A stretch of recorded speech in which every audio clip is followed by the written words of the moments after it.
Well, Betsy, it's the reality of being a Browns fan. With just 2 playoff games in the last 30 years, both of them losses, the biggest event on the annual calendar every year has been the draft. This year, the Browns own the 10th overall pick, and conventional wisdom will say that they need to take a much-needed left tackle. But conventional wisdom, as we've learned, doesn't always apply.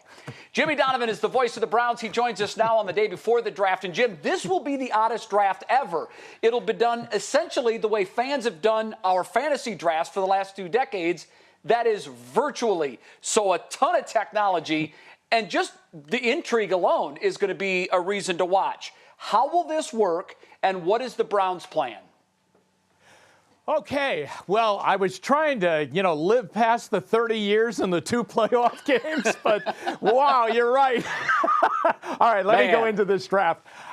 It's going to be done from everybody's home, and everybody is all set up that way, including the head boss, Roger Goodell. He'll make the announcement of the picks from his man cave in his home, down in his basement. The players will be in their homes. All team executives are in their homes. For instance, Kevin Stefanski, the new head coach of the Cleveland Browns, he's in his home, not in Cleveland. He is up in Minnesota, and so he'll be part of the Browns Brain Trust doing the picks from there. All right, now, we are waiting for a big shoe to drop, and it has nothing to do with the draft candidates for this year. The big shoe to drop, which could affect the Browns in a big way, is at the left tackle position. Where will the Washington Redskins trade away Trent Williams to? There are 3 teams in the offing for Trent Williams right now. The Browns would be one of them. The Browns have been in on Trent Williams since last year. They tried to work a trade for Trent Williams all summer long and into the regular season up until the trade deadline, but the asking price was always too high. They wanted a first-round pick in return. That has dropped a little bit, we understand, down to a second-round pick. The Browns are very much in the offing for Trent Williams, but so are the Tampa Bay Buccaneers, who want to bolster their offensive line for Tom Brady, and they're going for it next year. They have a window of 2 years to try and win the Super Bowl with Brady.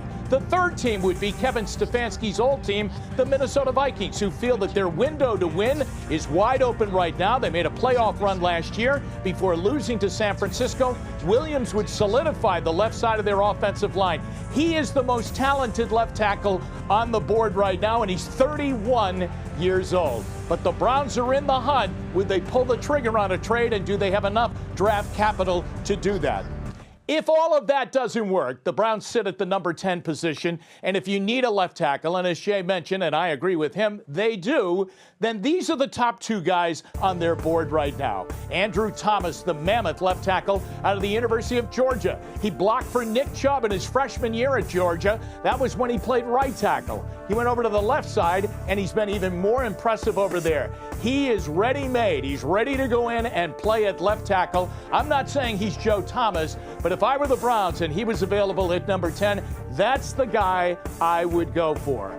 Another guy who the Browns are very interested in because of his pedigree coming out of the University of Iowa, where Kirk Ferentz does such a great job in schooling offensive linemen, Tristan Wirfs. Wirfs is probably the most athletic of all of the offensive line candidates, as he can do it all. He is a crazy good athlete, and he's a very good offensive lineman. Now, remember, the Browns are going to go to a different kind of offensive line scheme this year, which will make their offensive linemen be very athletic. The ability to move outside. Wirfs could do that, even though he's been on the right side at the University of Iowa. So, Jay, that's the picture at left tackle at the top of the Browns board. Here's the worry. They don't get Trent Williams in a trade, or these guys start to go off the board very quickly. If that happens at number 10, I wouldn't be surprised if the Browns pull the button and try and make a trade and go down, and then try and address other needs, and those needs would be safety and linebacker, and try and get an offensive lineman a little bit later. It's 7 deep at left tackle in this draft. Yeah, I know it's not sexy, but a left tackle has to have his name called when the Browns make their first pick. I couldn't agree with you more. Jimmy, thank you so much. It'll be fun tomorrow night to watch this.